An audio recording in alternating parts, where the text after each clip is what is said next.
Welcome to banking process guys. अगर आपके saving account में से एपीआई के नाम से कुछ पेमेंट डेबिट हुआ है तो उस पेमेंट को आप अपने सेविंग अकाउंट में वापस कैसे रिफंड ला सकते हैं, इस वीडियो में हम टोटल डिटेल के साथ में एक्सप्लेन करेंगे।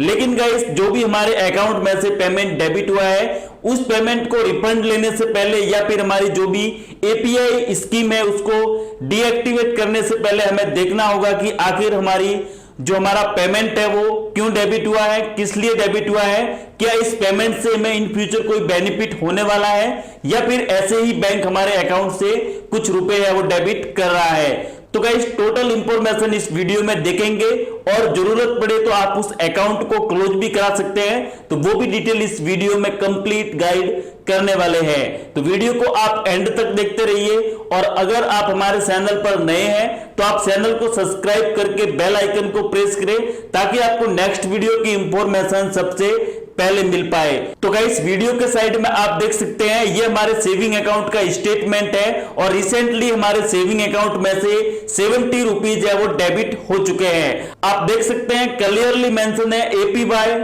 अगस्त 2012। 3 अगस्त को हमारे सेविंग अकाउंट से 70 रुपीज डेबिट हुए हैं एपीवाई के नाम से।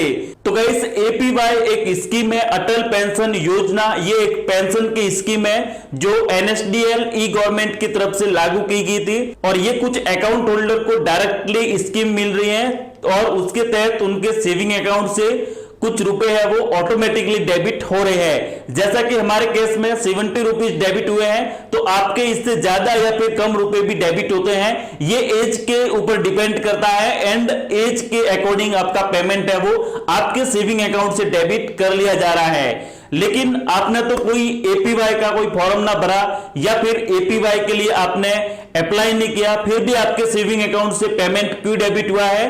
तो गाइस, जैसा कि मैंने आपको बताया, एनएसडीएल ई गवर्नमेंट की स्कीम है जो कुछ अकाउंट होल्डर को डायरेक्टली बैंक है वो प्रोवाइड कर रहे हैं। जैसा कि पेंशन स्कीम के टारगेट होते हैं और टारगेट को पूर्ण करने के लिए बैंक एम्प्लॉय है वो डायरेक्टली कुछ अकाउंट होल्डर के अंदर ये स्कीम है वो लागू कर लेते हैं। अब आपने अगर इस स्कीम को अप्लाई नहीं किया है, आपको ये स्कीम नहीं रखनी है, तो इस स्कीम को आप कैंसिल भी करवा सकते हैं।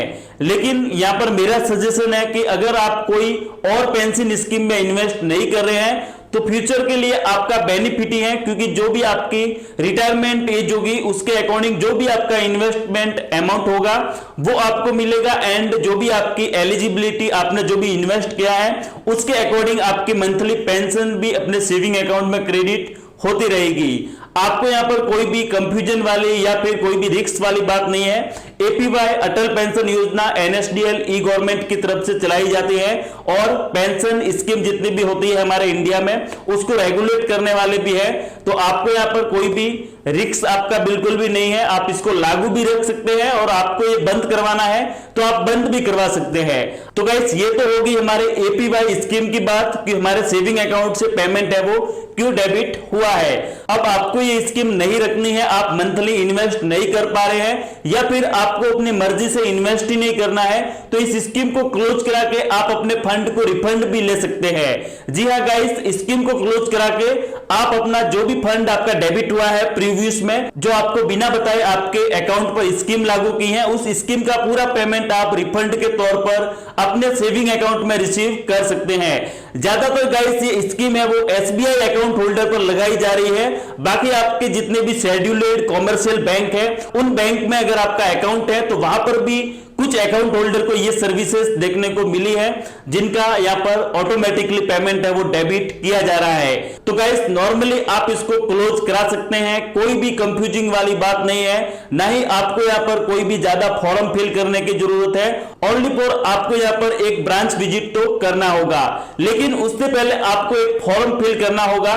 तो फॉर्म आपको कैसे डाउनलोड करना है, आपको क्या क्या डिटेल फिल करनी है, कौन सी डिटेल आपको मेंशन करनी है और डॉक्यूमेंट आपको क्या क्या साथ देने हैं, तो आइए आपको मैं कंप्यूटर स्क्रीन पर बता देता हूं। तो गाइस, आप गूगल क्रोम में टाइप कीजिए एपीवाई अकाउंट क्लोजर फॉर्म, आपके सामने ये वाला इंटरफेस ओपन होगा। ऊपर की साइड में आपको वेबसाइट मिलेगी अटल पेंशन योजना एपीवाई अकाउंट क्लोजर फॉर्म, तो इस पर आपको क्लिक करना है। क्लिक करेंगे आप तो आपके सामने एक फॉर्म ओपन हो जाएगा। ये फॉर्म आपका डाउनलोड हो जाएगा, तो आप मार्केट में जाइए और इसका प्रिंट है वो निकलवा लीजिए। प्रिंट निकालने के बाद आपको ये फॉर्म फिल करना होगा।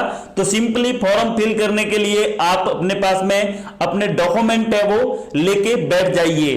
टू द ब्रांच मैनेजर, आपको अपनी ब्रांच का नाम और बैंक का नाम एंटर करना है। उसके बाद आपको कुछ नहीं करना है, यहां पर सिंपली PRAN नंबर आपको टाइप करने हैं। इसका फुल फॉर्म होता है परमानेंट रिटायरमेंट अकाउंट नंबर, क्योंकि जो भी आपकी स्कीम लागू हुई है वो आपका एक पेंशन स्कीम है, वो आपका ऑटोमेटिकली लागू हो गया है। तो गाइस, जो भी आपके बैंक अकाउंट में स्टेटमेंट है उसके जस्ट आगे आपको ये नंबर मिल जाएगा, वहां पर भी आपको नहीं दिखाई देता है। तो गाइस, ये स्कीम जिस अकाउंट पर लगाई जाती है उसके अकाउंट होल्डर के होम एड्रेस पर कुछ डॉक्यूमेंट डिलीवर होते हैं इससे रिलेटेड, तो वहां पर भी ये अकाउंट नंबर है वो मिल जाएगा। अगर आपको PRAN नंबर मिलने में दिक्कत है, प्रॉब्लम है, तो आप मुझे इंस्टाग्राम पर कांटेक्ट कर सकते हैं। यहां पर आप अपना नाम टाइप कर लीजिए, saving bank account for credit of pension wealth, तो आपको अपने सेविंग अकाउंट नंबर इस बॉक्स में टाइप करने हैं। उसके बाद आपको यहां पर एक रीजन चूज करना होगा, नॉट एबल टू पे कंट्रीब्यूशन, यानी कि आप इस अमाउंट को पे नहीं कर पा रहे हैं मंथली, तो आपको ये अमाउंट चूज करना है। या फिर आपको फंड की अर्जेंटली रिक्वायरमेंट है तो आप सेकंड ऑप्शन को भी चूज कर सकते हैं। और आप अगर अपने अकॉर्डिंग कोई भी रीजन डालना चाहते हैं तो यहां पर आप अपना रीजन है वो टाइप कर लीजिए।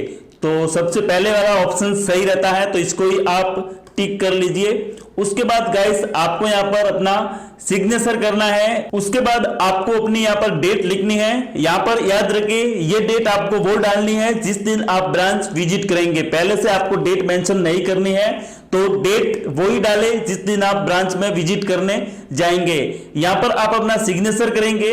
अगर इन केस यहां पर सिग्नेचर आप नहीं करते हैं तो अपने थंब का इंप्रेशन यहां पर आपको मेंशन करना है। उसके बाद गाइस, आप देख सकते हैं account closure for Atal pension Yojana to be filled by the bank, तो ये बैंक वाले ऑटोमेटिकली फिल करेंगे, आपको यहां पर कोई भी फिल करने की जरूरत नहीं है। अब गाइस, जैसे ही आप ये फॉर्म फिल करके अपनी ब्रांच में सबमिट कराएंगे तो विद इन 15 डेज में आपका जो भी अमाउंट डेबिट हुआ है अपने सेविंग अकाउंट से, जो आपको बिना बोले आपके सेविंग अकाउंट से डेबिट किया गया है, वो अमाउंट आपके सेविंग अकाउंट में रिफंड हो जाएगा। इन केस अगर 15 डेज में रिफंड नहीं होता है तो आप 15 डेज के बाद वापस से ब्रांच में विजिट कीजिए, इंक्वायरी कीजिए कि हमारे एप्लीकेशन का क्या हुआ। इन केस अगर वो बताते हैं कि आपका एप्लीकेशन प्रोसेस नहीं हुआ है तो वापस से आप रीप्रोसेस कीजिए, या फिर आपको कुछ टाइम और वेट करना है, आपका पेमेंट है वो क्रेडिट हो जाता है।